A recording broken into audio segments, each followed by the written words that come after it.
इस कार्यक्रम के प्रायोजक हैं कृषि एवं किसान कल्याण मंत्रालय, भारत सरकार। हर जोखिम से निकल कर फसल आए, सुरक्षित हो जाए, फसल बीमा से हर किसान अब आत्मनिर्भर हो जाए। संकट के समय प्रधानमंत्री फसल बीमा योजना किसानों के लिए वरदान है। अब सूखा पड़े या बाढ़ आ जाए कोई डर नहीं, अब ओले पड़े या कीट पतंगे फसल खा जाए कोई फिक्र नहीं, क्योंकि हमने लिया है प्रधानमंत्री फसल बीमा। बुआई से फसल कटाई तक हर जोखिम का दावा, न्यूनतम प्रीमियम पर अधिकतम भुगतान का वादा। योजना से हर साल जुड़ रहे हैं 5 करोड़ से ज्यादा किसान। अब आपकी है बारी। नजदीकी कृषि कार्यालय, सहकारी समिति, बैंक शाखा, अधिकृत बीमा कंपनी या जन सेवा केंद्र में स्वेच्छा से करा सकते हैं पंजीकरण। फसल बीमा पोर्टल या फसल बीमा ऐप द्वारा भी कराया जा सकता है पंजीकरण। प्रधानमंत्री फसल बीमा योजना, आपकी फसलों का संपूर्ण सुरक्षा कवच। कृषि एवं किसान कल्याण मंत्रालय, भारत सरकार। किसान वाणी कार्यक्रम के सभी सुनने गिरदारी की राम राम। सातों दिन मंगलवार कार्यक्रम किसान वाणी, और इस दिन हम लावे फोन इन, और फोन इन में एक ऐसा विषय जो जुड़ी है मौसम, समय, परिस्थिति के हिसाब से, ताकि उससे संबंधित कोई भी आपकी समस्या है उसका समाधान आप सीधे हमारे विशेषज्ञ से जो है स्टूडियो में कर सकें। और उस बातचीत में हिस्सा लेंगे डॉक्टर जे.एन. भाटिया, जो पूर्व वरिष्ठ कृषि वैज्ञानिक है, कृषि विज्ञान केंद्र कुरुक्षेत्र से। उनसे बातचीत करेंगे वीरेंद्र भाई।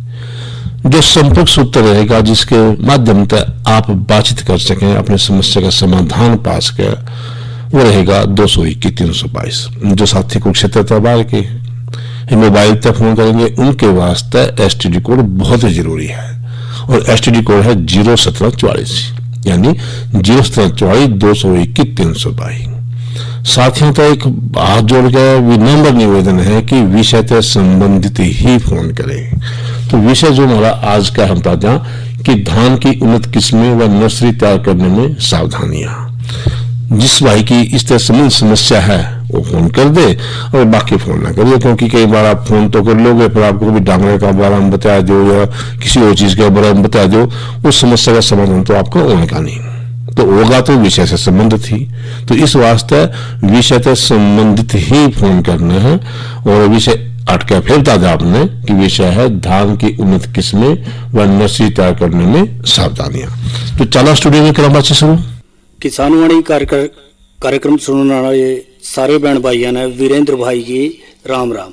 किसान भाइयों, जैसा आप जाने हैं आज है दिन मंगलवार, और इस दिन हमारा कार्यक्रम रहा है फोन इन, यानी फोन के माध्यम से आप स्टूडियो में उपस्थित हमारे विशेषज्ञ से संपर्क करके अपनी समस्याएं और सुझाव साझा कर सकें।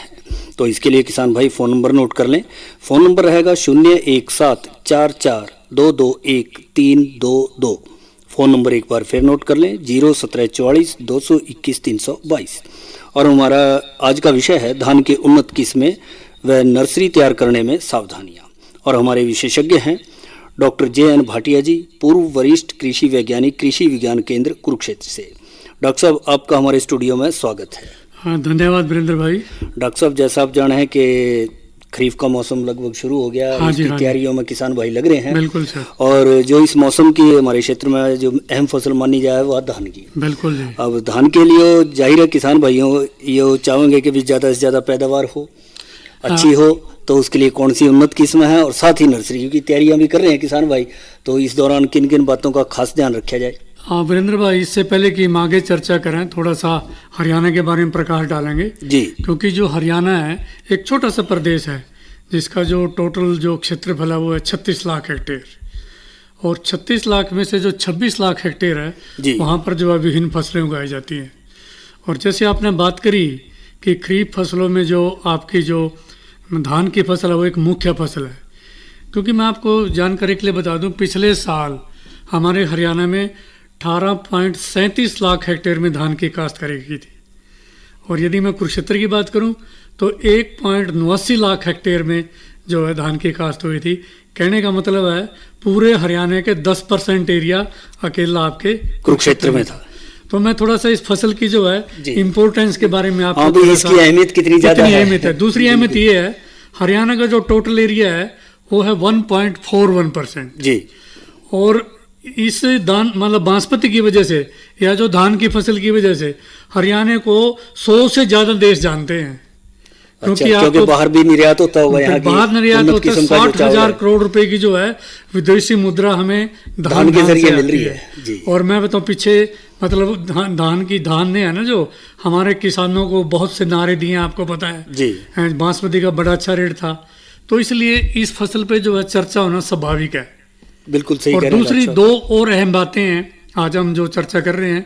एक तो है आजकल जो तापमान बहुत ज्यादा चल रहा है, आमतौर पे जो है पनीरी के लिए 30 से 35 डिग्री सेंटीग्रेड टेम्परेचर चाहिए, और आजकल तो 15 से 20 चाहिए वीरेंद्र भाई रात का, ये दिन का। और आजकल चल रहा है आपका 40 से 45 डिग्री सेंटीग्रेड, और यहाँ चल रहा है 20 से 25 जी। और दूसरा एक और समस्या है, फिजी वायरस है जो बोनापन जो है, हाँ। वो भी किसानों के दिमाग में जो है बड़ा चक्कर लगा रहे हैं। बिल्कुल, पिछली बार उसके कारण पिछली बार 2 साल चुप रहा, तो इस वजह से ये जो आज का विषय रहेगा सभी किसानों के लिए बहुत महत्वपूर्ण रहने वाला है एक तरह से जी। तो डॉक्टर साहब, जैसा आपने चर्चा करी कि भी बहुत ही अहम फसल मानी जाए, काफी अच्छे मात्रा में किसान भाई उत्पादन भी करें, निर्यात भी करें, हाँ, और अच्छा खासा हम जो है उससे पैसा भी कमा रहे हैं। बिल्कुल। तो अब इसमें बात यह आ जाए कि हर साल किसान भाइयों की ये इच्छा रहेगी भी अच्छे से अच्छा पिछले साल से बेहतर उत्पादन हो। बिल्कुल। और कोई नई किस्म आई हो तो उसकी तरफ भी रुझान रहा है कि चलो ज्यादा नहीं तो 2-4 किले लगा के देख ले। बिल्कुल बिल्कुल। और अपना घर का बीज हो जाएगा, हाँ जी, हाँ। तो ऐसे में कौन कौन सी उन्नत किस्में हैं जिनका चुनाव किसान भाई आज के दौर में? देखो वीरेंद्र भाई, जो अपनी किस्में है ना 3 भागों में बांटी गई है। अच्छा जी। एक तो वो किस्में जो अगेती किस्में हो, हाँ। जो हमारा जो है 93 दिन से 110 के दिन जो लेती हैं जी, अगेती पकती हैं। और आमतौर पे जो किसान आलू लगाते हैं, मटर लगाते हैं, आमतौर पे वो इन मतलब जो है किस्मों को उगाते हैं। एक तो ये किस्में हैं। दूसरी किस्में हैं जो मतलब मध्यम अवधि की, दरमियानी अवधि की, हाँ, जो 130 से 135 दिन लेती हैं जी। और तीसरी वो है जो ज्यादा दिन लेती है, 140, 45, 50 दिन लेती है।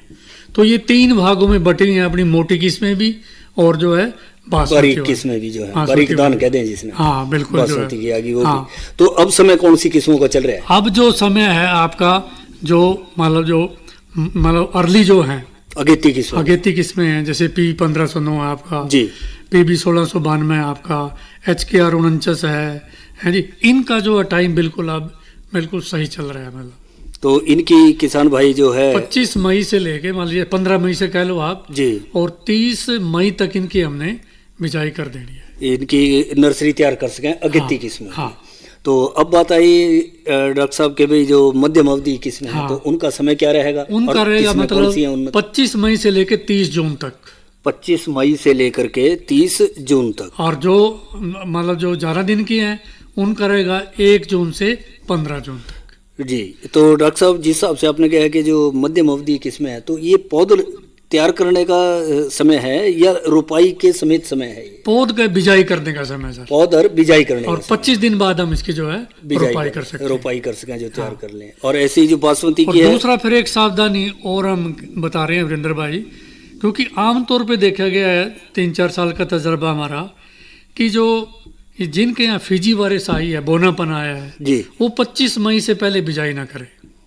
अच्छा, मतलब पौध ही तैयार ना करें 25 मई से। आमतौर पे ये देखा गया है जिन किसानों ने 25 मई को ध्यान कर तैयार करी थी, ये वहाँ पर रोग है ना, क्योंकि अगेती किस्मों में ज्यादा आया था। तो ये भी चीजें हमें ध्यान में रखनी है एक तरह से। यानी आपका कहने का अभिप्राय है कि 25 मई से तो पहले पौध ना तैयार करें। जैसे 126 वैरायटी है जी, जो PR 126 है, क्योंकि कम टाइम लेती है जी, और जो उत्पादन भी ज्यादा है, खाद पानी भी कम लेती है जी। तो उसमें तो आपने बिल्कुल ही मान के चलना भी 25 मई से आपने उसकी बिजाई कर दी है। अच्छा, हाँ। और इससे संभावना है कि उससे बचे रहेंगे जो पिछली बार। और अब की बार एक और बता दूं मैं आपको जी, जिस हिसाब से गर्मी पड़ रही है ना, हो सकता है पानी की दिक्कत रहे हमें अब की बार।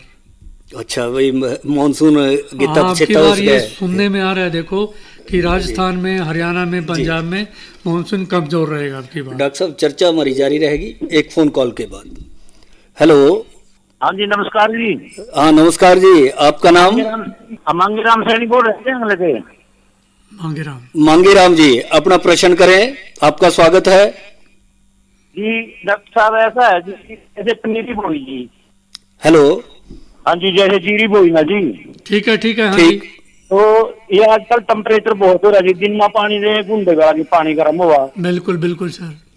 और रात को बिजली नहीं होती। हाँ, तो मंगेराम जी डॉक्टर साहब इसी बात कर रहे थे कि भी तापमान ज्यादा है, मंगेराम थोड़ा जी, ये मैं भी आपकी हमें बात ध्यान में समझ रखना है, गया। बाकी समझो। देखो आपने ऐसा करना है, यदि रात का वार है आपका, हाँ जी, तो रात को पानी दे सकते हो आप। 11 बजे आपने निकाल देना है, सुबह मतलब 10 साढ़े 10 बजे निकाल देना उसका। एक तो ये करना आपने।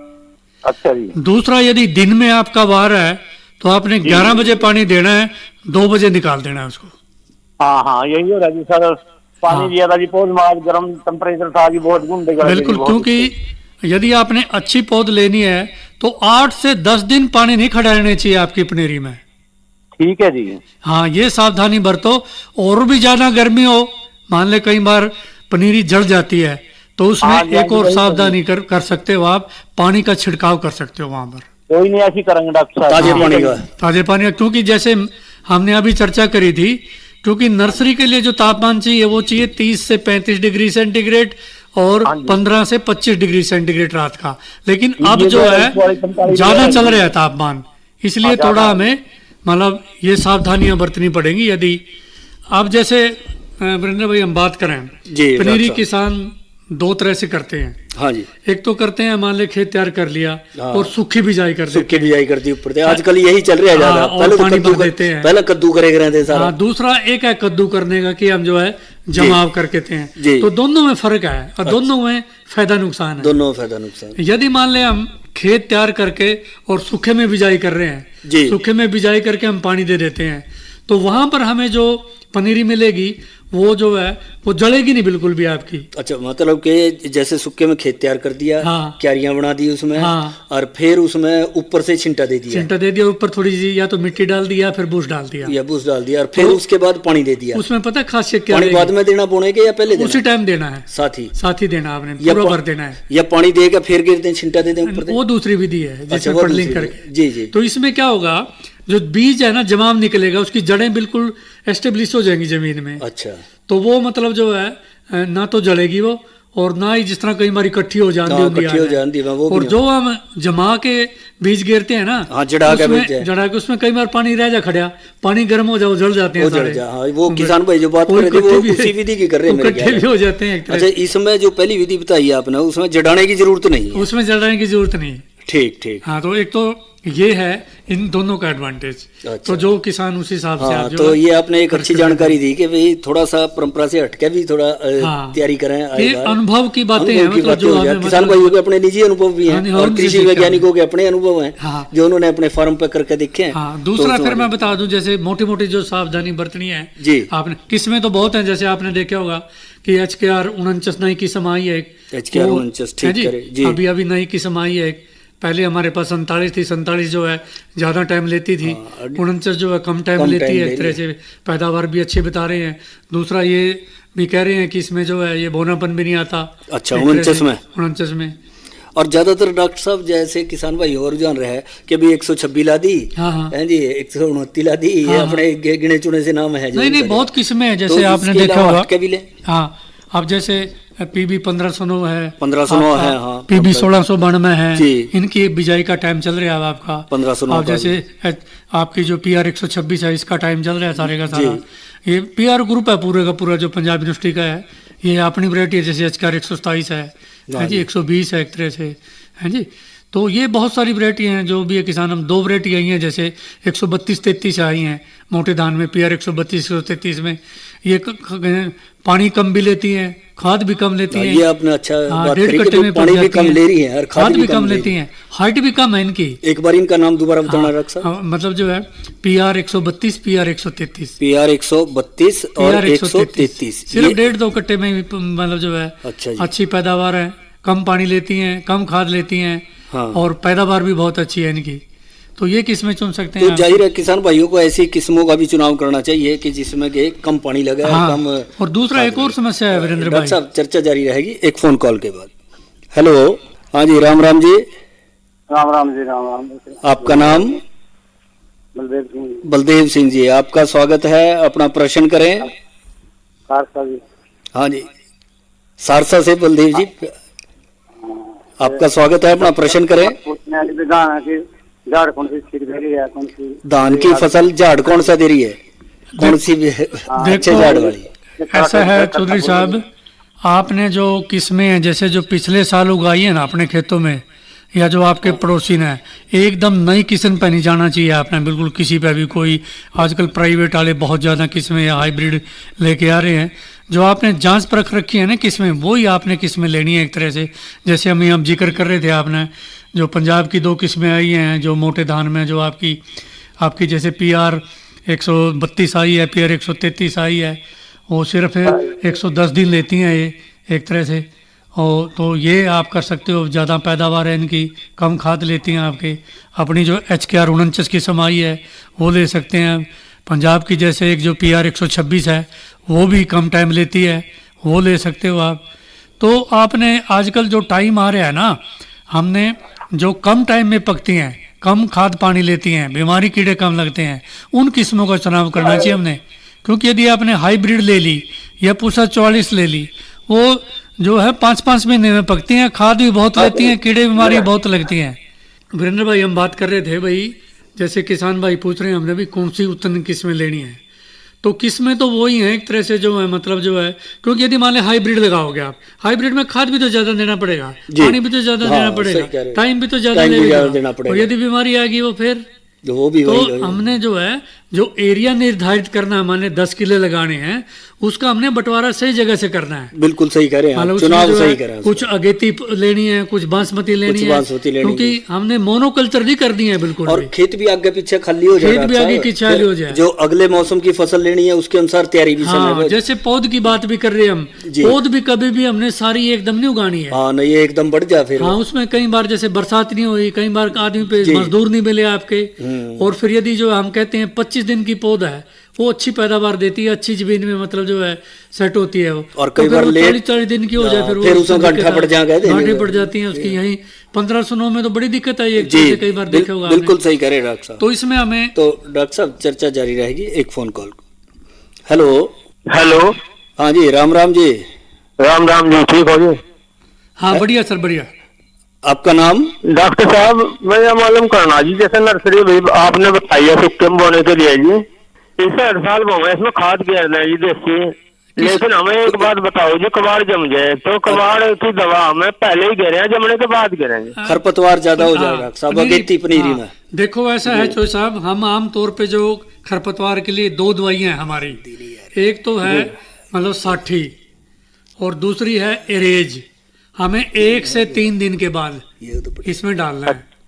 अच्छा जी। मान लीजिए जैसे 1 से 3 दिन के बाद आपने या इरेज डाल दो आप 100 मतलब ml, या 60 डाल दो आप 60 ग्राम, और फिर बाद में आपने जो है ना 15 दिन में फिर डालनी है नोमनी गोल्ड, मतलब जो अच्छा है हाँ, 2 बार गिरनी। चौड़ी पत्ती वाले खरपतवार हो आप, यदि हो आप डाल दो, नहीं तो ये दवाई है 60 ले सकते हो आप 60 ग्राम, या जो आप इरेज ले सकते हो 100 ग्राम, दोनों में से एक दवाई 2-3 दिन के बाद डाल दो आप। और जिस टाइम डालोगे ना आप, उस टाइम खेत में पानी होना चाहिए आपका। ठीक है सर। हाँ, और यदि फिर भी खरपतवार हो चौड़ी पत्ती वाले, उसके लिए चौ साहब आपने जो है मतलब जो है 15 दिन के बाद जो है नोमनी गोल्ड जो है वो 100 ml डालेगी, वो डालनी है जी सर। हाँ, और दूसरा एक और बता दूं आपको मैं, आपकी जो डोल है ना, उसको डोल को बिल्कुल साफ रखना आपने सर। उसमें जो है ना, जिस टाइम बिजाई करोगे ना, उसमें जो है अपनी जो राउंड अप है ना, चारों तरफ डाल देनी है, कोई भी खरपतवार नहीं रहना चाहिए वहां पर, क्योंकि जी वो तो हर साल मारे हैं जी, बहुत बढ़िया सर, बहुत बढ़िया। क्योंकि आपको पता है ना, जो कीड़े मकोड़े आवा, जो खरपतवार आवा है, वो वहीं से शुरू होते हैं और फिर वो आपकी सारी पनीरी को चपेट लेते हैं। हाँ जी, हाँ हाँ सर।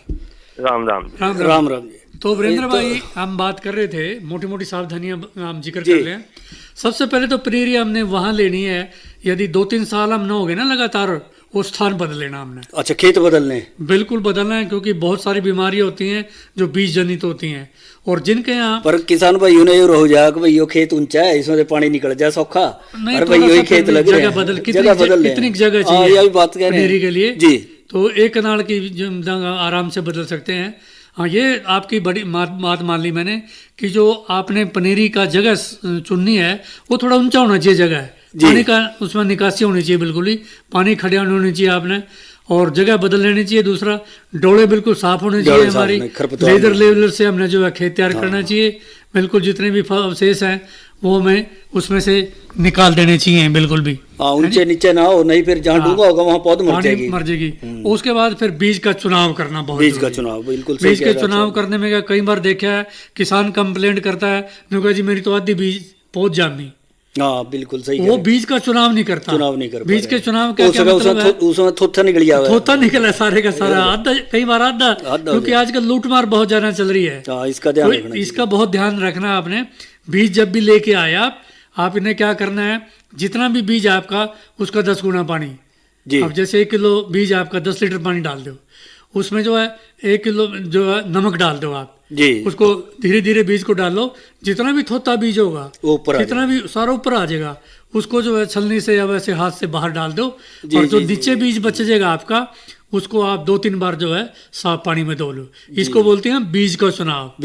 ये बिल्कुल सस्ता है आपका, और कोई ज्यादा मोटा पैसा भी नहीं है इसमें, और फायदा इसका बहुत ज्यादा फायदा है। और इसके साथ साथ डॉक्टर साहब बीज का उपचार भी करना चाहिए। हाँ बिल्कुल, ये तो बीज का चुनाव हो गया, इसमें तो अपने थोते बीज काट दिए। बीज उपचार और बीज चुनाव अलग अलग दोनों में अलग अलग है। कई बार किसान भाई सोच ले नमक का पानी ला दिया, उपचारित हो गया है, तो उसको बोलते हैं बीज का चुनाव। बीज के उपचार में फिर हम कहते हैं, जैसे बहुत से बीज हैं जो मतलब जो है रोगग्रस्त होते हैं, बीज के अंदर जो बीमारी होती हैं, जैसे बकाने बीमारी हो गई, अपनी ब्लास्ट बीमारी हो गई, इनके बीजाणु जो हैं सीड के अंदर होते हैं, बीज के अंदर जी। तो इसके लिए फिर हमें क्या करना है भाई, यदि हम जैसे जो अपनी परमल किस्में इसमें हम 10 किलो भी यूज़ करें, हाइब्रिड में हम 4 से 6 किलो यूज़ करें, बासमती में हम 6 से 8 किलो यूज़ करें, तो इसमें हम ये करेंगे, यदि हम 10 किलो बीज ले रहे हैं उसके अंदर हम जो है 10 ग्राम बावस्टिन डालेंगे, बावस्टिन दवाई पाउडर आता है बावस्टिन, और 1 ग्राम जो है स्ट्रेप्टोसाइक्लिन, अच्छा मतलब जो जीवाणु बीमारी आती है बैक्टीरिया के लिए।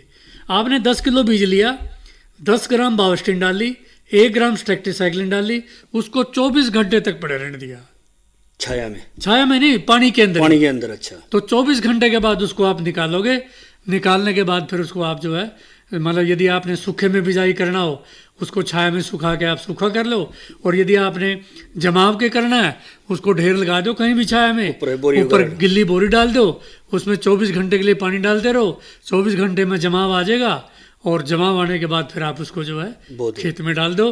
खेत में जो डालना है आपने 1 साल डालना है, बिल्कुल 1 साल डालना है। और ये डॉक्टर साहब किस समय डालना है? शाम के टाइम। ये बहुत बढ़िया आपने प्रश्न किया, शाम के टाइम डालना, शाम के समय डालना है, हाँ, जिससे रात भर आराम से टिक जाए यार, बिल्कुल हाँ, तेज धूप का। और वो जो भी है ना, यदि हम जैसे पडलिंग कर रहे हैं जी, माने कद्दू काट के हम डाल रहे हैं, तो उसमें आपको वीरेंद्र भाई 3-4 घंटे रुकना पड़ेगा।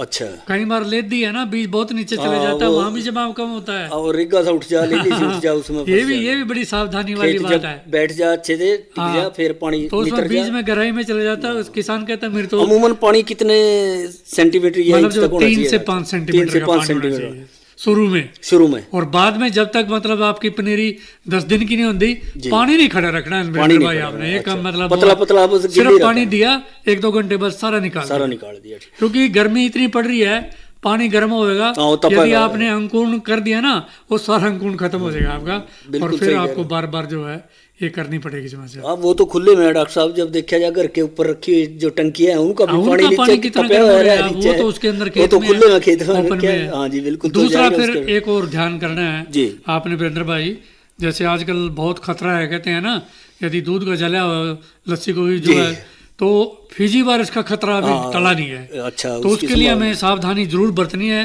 और वो सावधानी आपको पनीरी में बरतनी पड़ेगी। अच्छा जी, एक तो कोशिश करनी है मक्का के खेत के आसपास हमने जो है वो पनीरी लगानी ना लगाओ, उससे कितना फासला हो, मतलब जो है दूर हो, क्योंकि ये देखिए 1-2 किला दूर हो, मतलब उससे जो व्हाइट बैग्ड प्लांट होपर है उसके जो मतलब जो कीड़े हैं ना, वहां से आके जो रोग का कारण बनते हैं। ये आपने अच्छी जानकारी दी कि भाई मक्का के खेत के आसपास किसान भाई पनीरी ना तैयार करें, उससे थोड़ा दूर करें जी, संभव है उनके लिए। दूसरा फिर मैंने जैसे पहले बताया था, जो डोले हैं वो बिल्कुल साफ होने चाहिए, उससे आपका जो है परणछद अंगमारी या सीथ ब्लाइट है ये नहीं, वो भी नहीं आएगी, और ये जो कीड़े हैं जो मतलब जो और ये जो बीजाणु हैं जी। जो ऑफ सीजन में वहां पर पनपते हैं ये वो है। भी खत्म हो जाएंगे। डॉक्टर साहब इसके साथ साथ एक बात और किसान भाइयों के भी जहन में होगी कि बीज की मात्रा कितनी रखें। हाँ देखो बीज बिल्कुल क्या सही एक बात किस्म बताई के आपने। अनुसार अगेती पछेती के हिसाब अलग अलग मैंने होगी या आपको एक शुरू सही में हिसाब बताया होगा? था भाई यदि हम मान ले जैसे बिजाई मोटी परमल धान की किस्में कर रहे हैं जी। तो हम कहते हैं 10 किलो ले 8 से 10 किलो।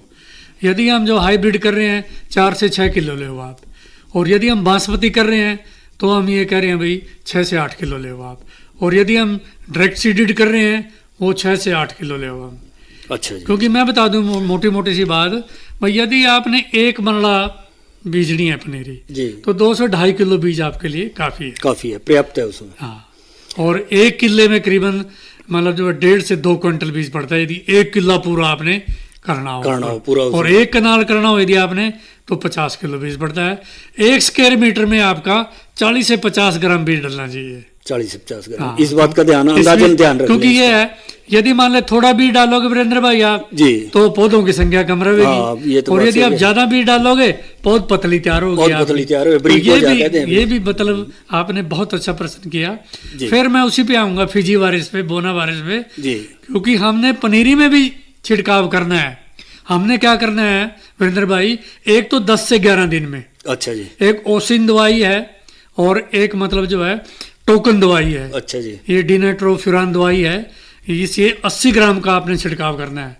अच्छा। और ये तो करना है 10 से 11 दिन में उस तेले के लिए जो पौध में- उसको पौध में करना है छिड़काव। हाँ, और एक मतलब जो है 20-22 दिन पे जो है तो मतलब पौध पढ़ाई से 5 दिन पहले आपने जो है चेस दवाई आती है एक चेस पाइमेट्रोजोल वो जो उसमें है, देनी है। उसका 120 ग्राम का करना है। और डॉक्टर साहब इसमें खाद वगैरह भी डालेगी कुछ? हाँ बिल्कुल खाद डालेगी। मान लें यदि आप 1 किले की मतलब पौध तैयार कर रहे हो तो उसमें 10 किलो नाइट्रोजन डालेगी, 22.5 किलो यूरिया, और उसमें 10 किलो फास्फोरस डालेगी, मतलब 62 किलो के करीब। 10 ही किलो पोटाश डालेगी उसमें, और जो है उसमें फिर 10 किलो जिंक भी डाल सकते हो आप। अच्छा, और जो है पौध में भी जिंक दे सकें? हाँ बिल्कुल, जी। और क्योंकि आपकी मोटी तैयार होगी बढ़िया। अच्छा। और 22 दिन के बाद फिर आपने जो है 22 किलो यूरिया फिर देना है। फिर देना है तो उसके ये बाद, खाद का है भाई, इतना खाद आपने जिससे रुपाई के लिए तैयार हो जाए। हाँ मतलब बड़ी अच्छी खाद होगी। आमतौर पे किसान जो अवॉइड करते हैं जी तो हाँ, उनकी जो इनके पौध लिए पतली रहती वो तो है बस यूरिया का छिंटा देते हैं कि चल हाँ। भाई हो जाएगी, उठ तो ये जाएगी। स्वस्थ पौध के लिए, स्वस्थ पौध के लिए मोटी बहुत- पौध के लिए आपने जो है संतुलित खाद देनी है। संतुलित खाद देनी है। हाँ। डॉक्टर साहब तो आपने ये मोटी बड़ी- मोटी बातें हैं हमें जो है किसान भाइयों को ध्यान देनी पड़ेगी, क्योंकि अब की बार थोड़ा सा गर्मी बहुत ज्यादा पड़ रही है। जी। तो यदि ये अपने जो कृषि अधिकारी हैं, कृषि वैज्ञानिक हैं, उसके साथ में संपर्क में रहेंगे। इसके अलावा जो समस्याएं आएंगी, जी। कई बार पीलापन आ जाता है जी, तो उसके लिए फिर जिंक का छिड़काव, आपका लो तत्व की भी कमी आ जाती है, हाँ, उसको ही उसके पूरा लिए कर लें। यदि जलने लग जाए आपकी पौध, उसके लिए पानी का छिड़काव। ये सावधानियां जो है किसानों को जरूर अपनानी पड़ेंगी, तो निश्चित तौर पे वो बहुत अच्छी स्वस्थ पौध ले पाएंगे और तो- अच्छा उत्पादन ले पाएंगे। डॉक्टर साहब बड़ी अच्छी जानकारी आपने दी। जाहिर है किसान भाई इससे फायदा उठाएंगे कि धान की उन्नत किस्में व नर्सरी तैयार करने में सावधानियों पे। इस सब जानकारी के लिए आपका बहुत बहुत धन्यवाद। इस कार्यक्रम के प्रायोजक थे कृषि एवं किसान कल्याण मंत्रालय, भारत सरकार। अरे अरे अरे क्या कर रहा है? इधर इधर इधर हम बोल रहे हैं तेरे बीजू का। उतला बोल रहा है? हाँ, पक्षियों से तो हम खेत को बचा लेते हैं, पर इन घातक रसायनों से कैसे बचाएं? मतलब? देख बेटा, तू जो ये अंधाधुंध रसायन मिलाता है ना, मिट्टी की सेहत बिगड़ने लगी है। और जब माटी ही कमजोर पड़ जाएगी तो उपज कैसे सेहतमंद होगी? अरे पहले ऐसा नहीं था। पूछना अपने बड़े बुजुर्गों से, कैसे फसल लहलहाती थी, शुद्धता झलकती थी। हाँ, माटी भी तंदुरुस्त और लोग भी। अरे अब पहली वाली बात कहाँ? पर अब तो सब यही डाले हैं। सब नहीं, आज भी लाखों जागरूक किसान परंपरागत विधि से फसल उगा रहे हैं। खर्चा कम और उपज की कीमत भी बेहतर पा रहे हैं। सच है? रे बेटे, एक्सपीरियंस से बता रहे हैं, धूप में बाल सफेद नहीं किए हैं। हाँ। ठीक है भाई, मैं भी आज से जैविक खेती शुरू करूंगा। माटी से प्रेम की परंपरा है, परंपरागत खेती। ये था हमारा आज का किसान वाणी कार्यक्रम। आज के कार्यक्रम का विषय था धान की उन्नत किस्में नर्सरी बिजाई में सावधानियां। बातचीत में हिस्सा ले रहे थे डॉक्टर जैन भाटिया, पूर्व वरिष्ठ कृषि वैज्ञानिक, कृषि विज्ञान केंद्र कुरुक्षेत्र। उससे बातचीत कर रहे थे वीरेंद्र भाई। इसके अलावा आज का किसान वाणी कार्यक्रम समाप्त हुआ। कार्यक्रम के सभी सुनाने गिरदारी और वीरेंद्र भाई की राम राम।